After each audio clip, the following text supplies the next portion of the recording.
In this tutorial, we will continue our product design process by creating textures for the 3D model that we made from scratch in our last video. If you didn't follow along with the first video, you can download this 3D model for free to follow along. It's on my Patreon, the link is in the description, as well as all the other files and images that I use to create these textures. I hope you enjoyed the tutorial and learned something new, and with that, let's get into it. Okay, let's get started with the texturing of this model. Hopefully you just finished part 1 and you've created this whole 3D model from scratch following along. As I just mentioned, all the files that we're going to use to create the textures for this model are available on Patreon, so you can go download them. The link to my free profiles in the description. So the first thing that we do when we set up these types of textures is I want to create a scene with some lighting so that I kind of see how the materials are going to react. So I'm going to create 3 windows here. This is the layout that I typically use when I do the texturing. So I'm going to drag from the top right and create a side window, and then also drag down. Basically, I'm going to have one on the bottom be the rendered view of the image, and then have this one as a shader editor, and then we can move around in the 3D workspace over here. So before we do any of that, the first thing I want to do is just go into the front view, and then we're going to, on the outliner up here at the top, I'm just going to press C on the keyboard. Also, I want to turn on my screencast keys. Okay. So while you're hovered over here, we're going to click C and then rename this to Lights, Camera, Action. And then in this thing, I'm going to Shift A and then add in a empty cube. This is going to be the controller for my camera. And then I'm going to Shift A, add in a camera. I'm going to go in the right hand view. I'm holding tilde to get into that menu. Go right. And I'm just going to go G, Y to move this back along. And then I want to control this camera. So I'm going to click the camera, click this, Control P, parent to object. And so now whatever happens to this cube will also happen to the camera. But the good news is it'll be around this pivot point, so it's a good way to view what's happening here. And then in this bottom right hand view, I'm just going to hit 0 on my numpad. That's going to set this to be the rendered view. We're going to do this in a vertical format, so let's just swap this to be 1080. Actually, just for now, let's just go ahead and do something like 1920 on both, and that's going to just make this to be a square render. I'm going to turn off the overlays in this view. I hit T to hide this little panel here. And then my default scene is set up to be in cycles. I'm going to be using that for the path ray tracing.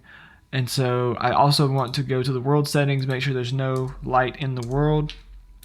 And then what we're going to do is just hold Z and go up. And this is going to set this to the rendered view. It's completely black right now.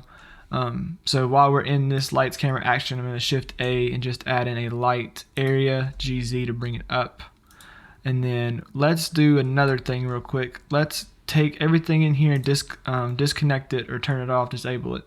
And then I want something to control everything here. So I'm going to do Shift A and empty cube. I'm just going to top, scale it into X, just scale it up all the way around. And then I'm going to scale into Z. And I'm going to do Control I to select everything else. And then select the empty I just added, Control P object. So now if I turn my LCA back on, I have got this one here which controls my camera, but then I also can just rotate the product if I want to do that. So since we're going to be doing a square, what I want to do first is I want to use a pretty long focal length. So I'm going to just do 100 for that. And then GY, just bring this back a good bit. And then let's go ahead and rotate the product controller by doing R like that. Just move it 90 degrees. I'm holding control. So now that's vertical. And then what I'm going to do is I am going to transform this light. And so I'm going to change it over here and make this a 4 meter light. It's going to make a softer light. Let's crank the light up to about 500. Get lots of light going on in the scene. And then you can see these kind of harsh shadows on the bottom. I kind of want to rotate this, but instead of just manually moving it around, which we could do, I'm going to do use the pivot point up here and set it to 3D cursor. And now when I rotate, it's going to rotate around the center of the object. So then I'm just going to come back. I'm going to come into front view, rotate a little bit more. And then it looks like it's a little harsh. Let's go 400. And then let's also bump the size up to 5. There. This is just a very simple lighting setup. If we wanted to do a 3-point lighting system, we could. I'm going to do G and then ZZ and just kind of bring this up and out just a little bit where it's not quite as harsh, and then it looks like it's a little bit less, so I'm going to go 750, and we can even go more. Let's go 1,000. Okay, Now, all we have here is we just have this set up to where we can kind of see the product in good lighting as we texture it. And then what we're going to use for this material is a lot of procedural materials, and then we're also going to fake out some texture details as far as like the actual labels. Rather than trying to combine them into the actual mesh, we're just going to basically lay them on top. So the first thing I want to do is I'm going to go into the shader editor by clicking this little icon and an S on your keyboard, and that's going to make this to be the shader editor. And then I'm going to select this housing right here, and we're going to go to the housing, go to the materials tab, click new, let's name it housing. And then this is a very simple setup, so what we're going to do is just Shift A, add in a noise node here, white noise texture, and then we're going to drag out from that factor into a bump height node, and then connect that normal into the normal. And you can see this kind of goes crazy. The other thing that we want to do is we want to drag out from this vector. You can see they're kind of stretched along the x-axis, so I'm going to do Control T, and that's going to set up a mapping coordinate. And now we can either use the generated, or you can also use the object. And you can tell these look, I'm going to make sure I don't rotate in this view. You can see that these are basically projected the way we want to. And then all we're going to do now is just scale this way up, like so. I usually go around 400 at this scale. You can zoom in and see the texture on the thing, so I'm going to do another 500 instead of 400. And then I usually decrease the strength to around 0.2, and that's going to give it just the smallest amount of texture to get away from. I might even go back to 0.4.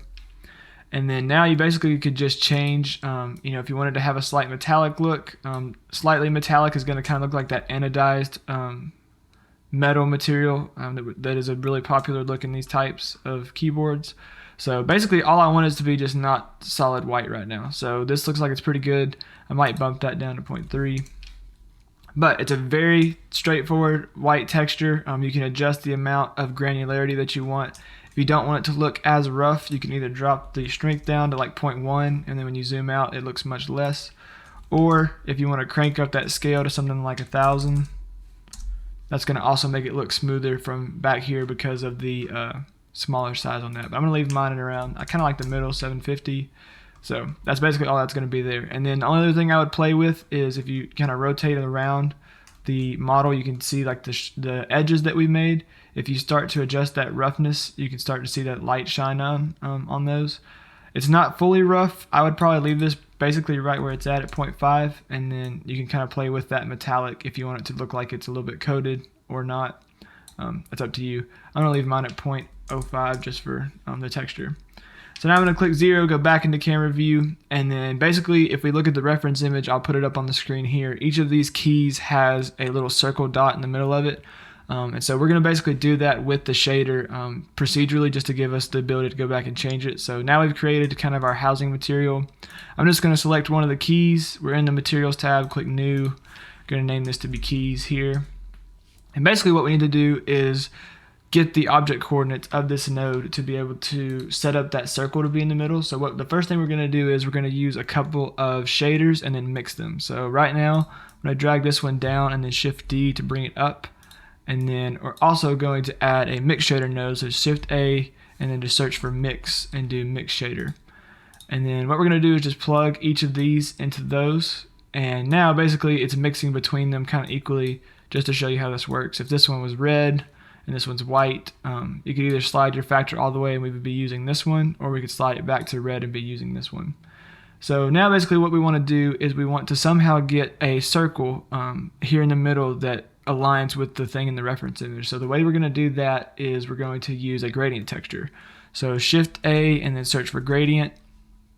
We're going to put it in the middle. You can see here linear, but instead of linear, what we want is I believe the spherical. I'll have to go back and double check, but we'll do spherical first. And then just like the other one, we're going to Control T, create a mapping setup for this. And then we're going to make sure that this is set to the object as opposed to the generated. And so then we're also going to want some more control on this. So I'm going to do Shift A and then add in a color ramp. Another little cool trick is if you use the Q icon, which like let's say I wanted to make this a shortcut, I could right click this color ramp node and then I was looking at it wrong, but the way you would do it is Shift A, and then if you wanted to make this a shortcut, I can search for color ramp, and then if you right click it, you can assign it to your quick favorites. I've already done it, so it says remove, but I use color ramps, and then I also use the math node and the hue saturation very quickly. So instead of having to shift A and search it, I just use the Q and use color ramp. And then what we're going to do is we're going to plug this color into the factor here. And then basically what we're going to do now is we're going to control the color of this first one using the spherical. And then we're going to also kind of mix them here later. But then the other piece we're going to do now is we're going to use this color as the mix between the base color or between the shaders. So what we're wanting to see in this one here is we're wanting to see a dark circle to show up here in the middle. So what we're going to do for that is make sure that we're set to object, and then we're going to play with these until we start to see this other color here. So if I bring this in, you can see it looks like we've got this change happening on this key right here. So if I bring this in, this black value, you can see that it's coming in. So what we want to do is, let's just leave it this way, but right now it looks like we're kind of alternated or flipped from what we want. So what we could do instead is we could bring this back. Let's make this color to be solid white, and then make this color here to be solid black. And then we can do linear, you can do ease, and then basically just bring this up to here, something like this. And then I'm going to actually do linear and then bring them closer together. And the closer together we bring them, the sharper this line is going to get. So I'm going to zoom way in here. Bam. Okay, so now you basically have your button for those, and then just so that it applies to all of them, we're going to grab each of our keys. You can do this a couple ways. The quickest way to do it is we've already made this keys collection. I would just grab all of these and then make sure you shift select this one and collect it again, and then Control L, link materials, and so now they're going to all have this material. And then if we want to make it to where we don't have to fight this line so much, we can change this to be constant, and then all that's going to happen is we can now change the size of our dots. So I'm going to do this and bring it back, bring this back to here. And now we have a very easy slider to change the size of this dot. And then the good thing is we can now change, if you want to adjust the center dot and make it not quite as dark, you can do that.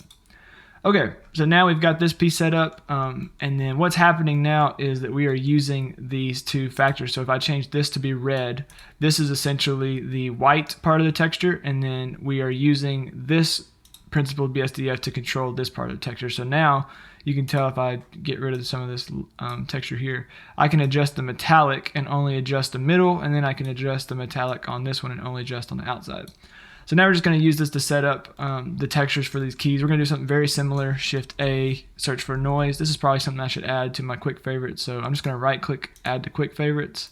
So now if I click here, there's a noise texture, and then we're going to add in a mapping node just like this one. So Shift D, I'm going to plug that factor into the vector, or no, this vector. Well, I should do it a different way. We're going to Q and then add a noise texture, Control T on that. And then out of that noise texture, bring the factor into a bump node, height, and then put that normal into the normal. So now it's doing the same thing as we did on this one. We're going to crank that scale way up to something like 750. And then I'm going to remove that color that we created in the saturation there. And then for these, I kind of want these to be a little bit smoother, so I'm going to remove any metallic out of the bottom ones, and then I'm going to remove some roughness. And then I'm going to click period while I'm selecting one of them just to be able to see. So I'm going to select it, and then in this view over here, hit the numpad period to kind of zoom into it. And so you can tell that the bump is really strong. I'm going to drop this to 0.1.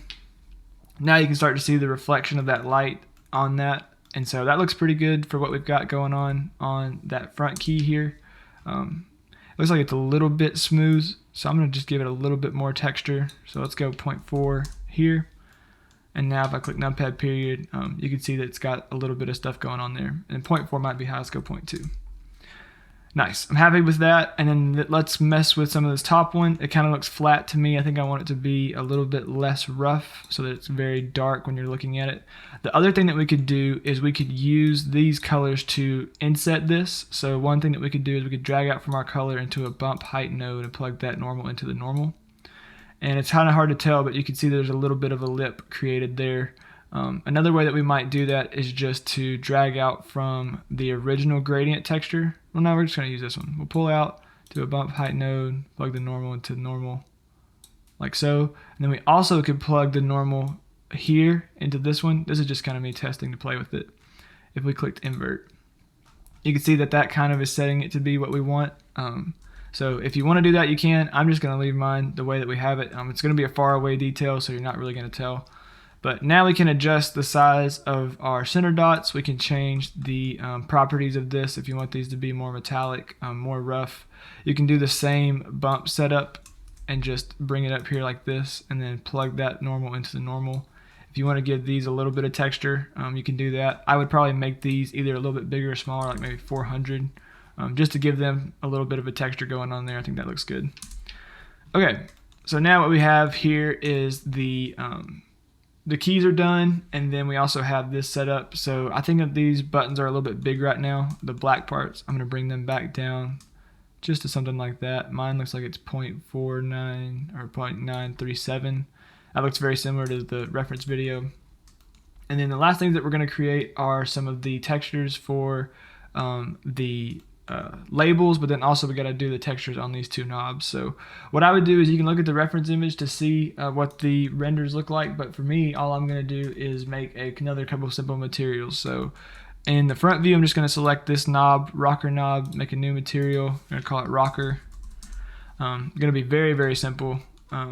We can just bring the color down a little bit, make it a little bit darker to kind of offset from the other color. We can do the same process as we did before, add a noise texture, Control T, drag that factor into a bump height node, and then we can just plug in that normal into the normal. It goes absolutely crazy. I'm going to use the object instead of the generated. That's going to put that how we want it. There are tons of different types of noise too. You don't have to use a noise texture. So for example, we could use a Voronoi texture like this. We could plug that vector into the vector and then the distance into the height. Voronoi there's a lot of different options you can do, like 4D. You can change these different types here. You can scale this way up. The cool thing about Voronoi is you can loop it. So if you set this W value between multiple things and then to bring it back to one, you can change your noise patterns, keep the texture the same. So let's just use the Voronoi for this one. I'm going to scale it up to about 600. Turn that bump down to 0.4. I want this to be a rubbery material, so what I'm going to do is make sure that the roughness is all the way up. Just bring the bump down to 0.1. And then also rubbery can sometimes have some subsurface, so what I would do is just turn the subsurface weight on.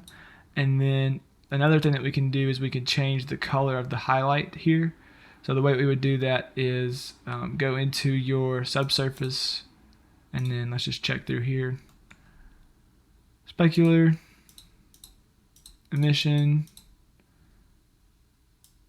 I think I'm just going to leave what it has right now and just kind of bring this down to something like 0.1. Just gives it a little bit of detail to help those edges shine through with a little bit of a detail. And then we're going to also texture this right here. So let's click our rotating knob, and then we're just going to name this knob. And then very similar, we can adjust the base color if we want to. I'm just going to click on this and then the numpad period to zoom in on it. I know that I want this to be a little bit less rough. I want it to kind of be shiny. I'm going to add in another noise texture, Control T. And then another thing that we could do is, because these are similar, we could click this one and just make a copy and rename it, but it's easier just to set it up for me at least. So I'm going to drag this factor out into a bump height node, the normal into normal.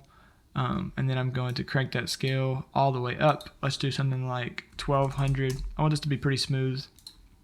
Drop this to 0.1.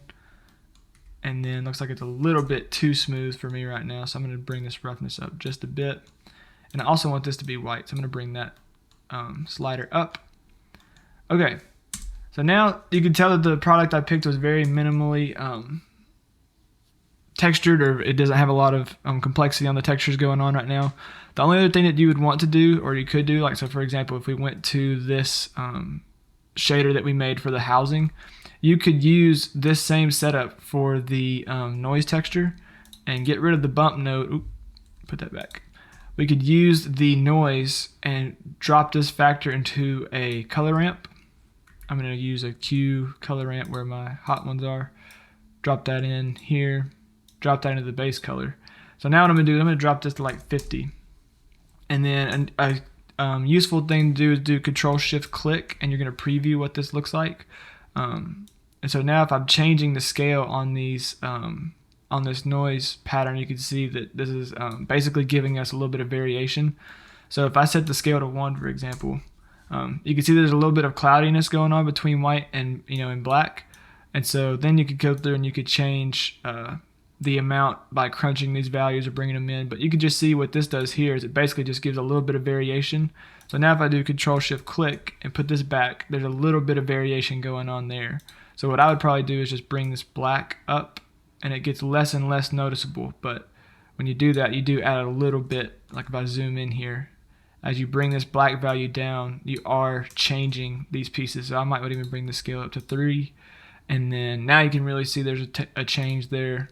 Now you can just bring this up. If you bring it to solid white on both, that's basically just the exact output, so you won't really see anything. But on this one, if we just bring it up all the way to like 0.95, I'm just going to set this value to be 0.95.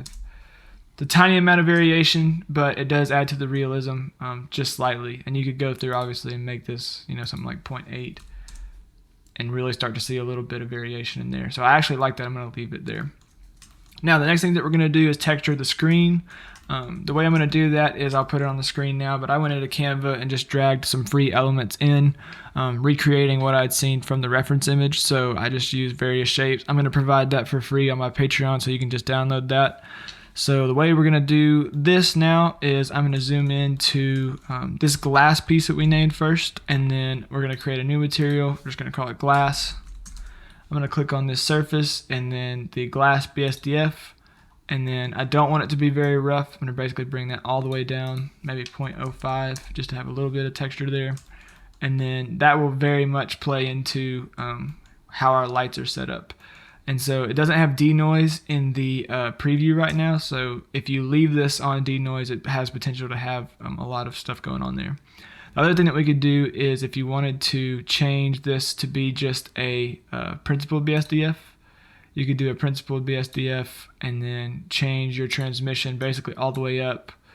You can even play with the metallic if you want to help darken that screen, but drop the roughness, and then there's several ways to do this. I think I'm just going to do this for now, and then we can go back and adjust it if we need to.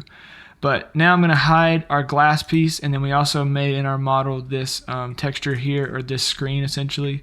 And it looks like it's got some really weird, I'm just going to check this real quick. GY, bring it out, tab in edit mode. It looks like there's some either colliding or thing going on. I'm not sure what's going on with this. I think it's because of the weighted normal modifier that we used. I'm just going to delete this real quick, and then I'm going to go back into the front view, tab into edit mode, grab this face, and then Shift S, cursor to selected. And then all I'm going to do is Shift A, add in a plane, tab, rotate it on the x-axis by 90. I'm going to scale it down to where it's just inside here, like this. And then I'm just going to Control B and then V to select the vertices. Actually, I'm going to do 1 first, and then A, select all the vertices. Control B, V. I'm just going to give this a bevel that looks like the screen that we already have there, something like this. And then by tabbing to edit mode, A, scale, and just make sure it's something close like this. Okay, now that we have this screen kind of fixed, it's kind of basically fighting. It's called Z fighting with the background. So I'm just going to go GY, bring it up. And now basically that's what we're needing. Tab, scale it all down a little bit. Perfect. Okay, now what we're going to do is create our screen material. So all we would do here is click New. And then in the base color for this, or in the emission, however you want to do this. But first we're going to just click Shift A and add an image texture. And then we're going to open the place where that saves. So if I go here to the place where I've saved this project, textures, I'm going to grab the one that says crisp. I made one that has a little bit of a blur to use if you're going to use it for other stuff, like if you were going to use a bump map or anything, but I just want the crisp one, which basically is not blurred. And then we're going to plug that color into the base color. And then if you go to a material preview mode here, what we need to do is basically create some UV maps for this. So I'm going to tab, I'm going to go into front view, A, U, and then project from view. Basically that's just going to make sure that that's set up the correct way. And then we're going to go into our UV editor, open that thing that we just made. And now if we tab into edit mode, we can grab all this and scale it up. Make sure we're seeing everything here. And then GY to bring everything up and centered like that. So now GY, if we bring this forward, we could see this is our thing that we added. So then I'm just going to GY, bring that back until it first starts to disappear. Just bring it out a little bit. And then other things that we can do, I'm going to click this, go back into the shader editor. If you want to have this driving an emission, you can just open your emission tab here, plug that color into the color. And now you can change the strength on this. The only thing that you do have to note is it's going to darken or lighten your texture here. So if we just set this to something like 0.5, you're going to keep most of your darkness on that screen, and then also be able to use it for a little bit of light. But for me, I think I'm just going to use it dark, completely dark. Well, I might bump it up to something like 0.5. Let's do 0.25. Okay, and then we're going to do Alt-H to put back our glass shader there. You can see we're in material preview. That looks pretty good. And then I might even go back to our screen, which we should have saved up here. We called it, let's see what we called it. H, this one right here, plane. I'm going to rename this to be screen because we made it in this part. Drag it up into our model. Okay, and then we're going to Alt-H, and now you can play with the way this looks. If you want to change your screen, bump this up to 1. That still looks pretty good to me. Now we're getting these nice highlights here. I would give this a little bit of roughness, just like that. And then that's basically how I made that texture for that material. Okay, the final thing that we're going to do to kind of give this material some life is we're going to add some images as planes. And then this is kind of a cheap way to get around it, especially for rendering. You don't have to worry as much about some of the other issues with creating labels on UV textures. But what we want to do is just in our model scene, I'm going to just click C to add a new collection. I'm going to call it labels. And then all I'm going to do is in this one, we're going to Shift A and then add in an image. Image is plain. And in the same way that I made those other pieces on Canva to create the screen elements, I also made a couple where we just added some pieces or some text in black and white that is from the render or from the product, the octave word, semitone, and then these arrows and lines if we want to use them. So I'm just going to import this image as plain and then GY to bring it forward. So now if you see in this is basically just a solid white screen here. But what I want to do is hook the alpha up into here. So if we unplug this, we could drag this color. And then we're going to do an invert color. Or we'll just do this way. Shift A, color. Let me see how I did this on mine. Got mine pulled up on the side. Okay, so there should be an invert color now. So Shift A, invert color. And then I plugged that color into the color, and then this color into the alpha. Okay, so now what basically happened is, you can zoom in and see, but now we've gotten rid of anything that was white, and we just have the black text here. So what I'm going to do is I'm just going to bring this over, go into the front view, camera view. And then in this view, I'm just going to GY, bring this back until right as it pokes through. And then basically what I did was GX to bring it over. And then you can either try to line it up manually. I'm going to set this back to be individual origin and then scale this up.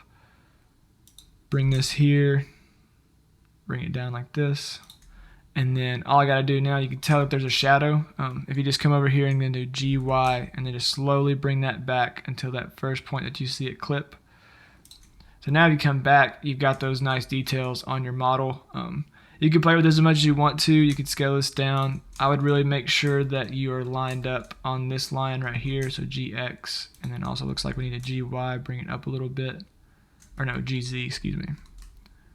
Something like that. The other thing that I did on mine was if you want to, you could make sure you go into options. We're going to tab into edit mode and then do correct face attributes. If you wanted to separate these, I could just grab these two vertices and now I can basically crop this image. And if I want to just have these two for this, for these, it looks like they're slightly off kilter there. I'm going to go back into the camera view. I could line these up. If I want it to be a little bit bigger, you could scale it up, bring it back down. It's pretty close, but I just wanted to make sure you can do that. So I could Shift D, duplicate that. I could tab into edit mode, find those other two pieces, crop this back to something like that. And then I could, line this up if I wanted to make these bigger or smaller, something like that. And then I think just for the detail, I duplicated this one, Shift D, and then just rotated it around by 180 degrees, and then just brought it over here to somewhere close to the screen.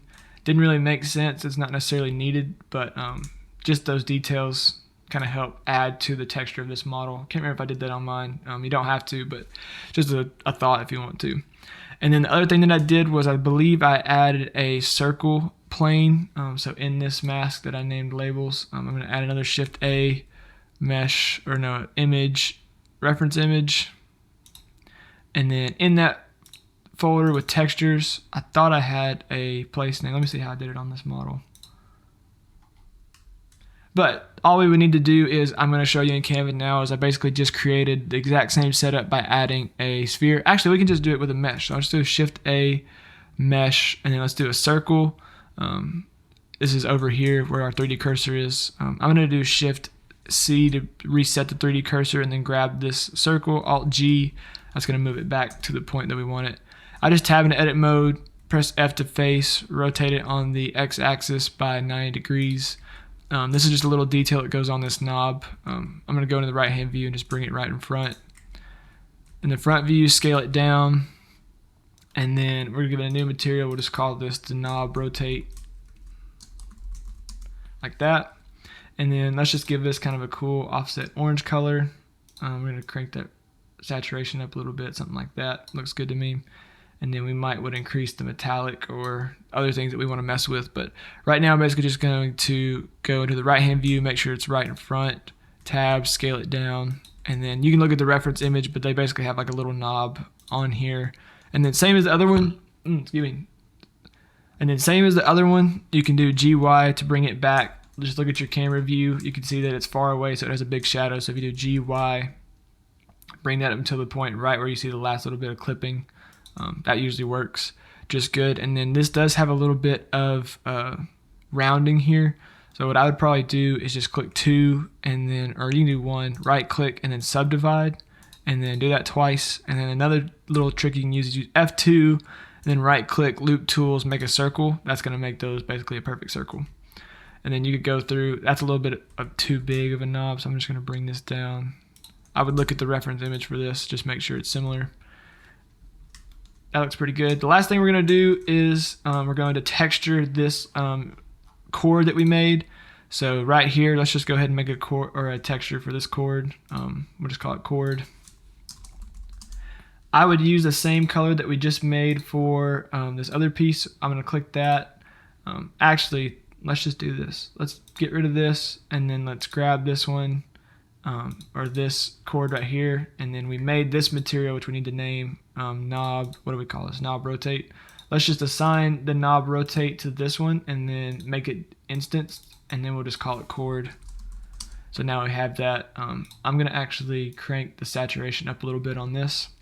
And then this one we're going to separate, or this little tab here, we're going to separate into 2 materials, a black and an orange. So the first thing I'm going to do is we're going to give it that same chord material, but then we want to basically give a little bit extra detail by making it some black pieces. So I'm going to select this face and then hit Control plus on the numpad and go all the way up to right here, the kind of inside of this piece right here.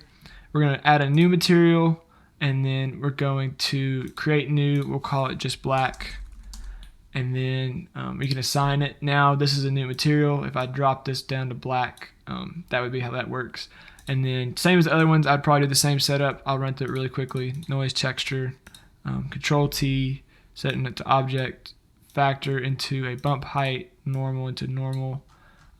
Really crank that scale up here. Gives it a nice rubbery plastic material. I would leave the roughness exactly where it is, and then also for the core material, it looks like it's a little bit strong on the saturation. I would bring that back just a little bit. Even 0.95 is a noticeable difference. Okay, and now that is basically the texturing for the whole model. We've created several procedural materials. We added the screen material. A lot of this will depend on our lighting, so in the next video we're going to do kind of a scene creation and setup. If you enjoyed this video or learned something from it, feel free to subscribe. My Patreon is linked in the description. I post a lot of content on there for free. You can also support me there. In video 3, we'll do the animation and the scene setup, and we hope to see you there.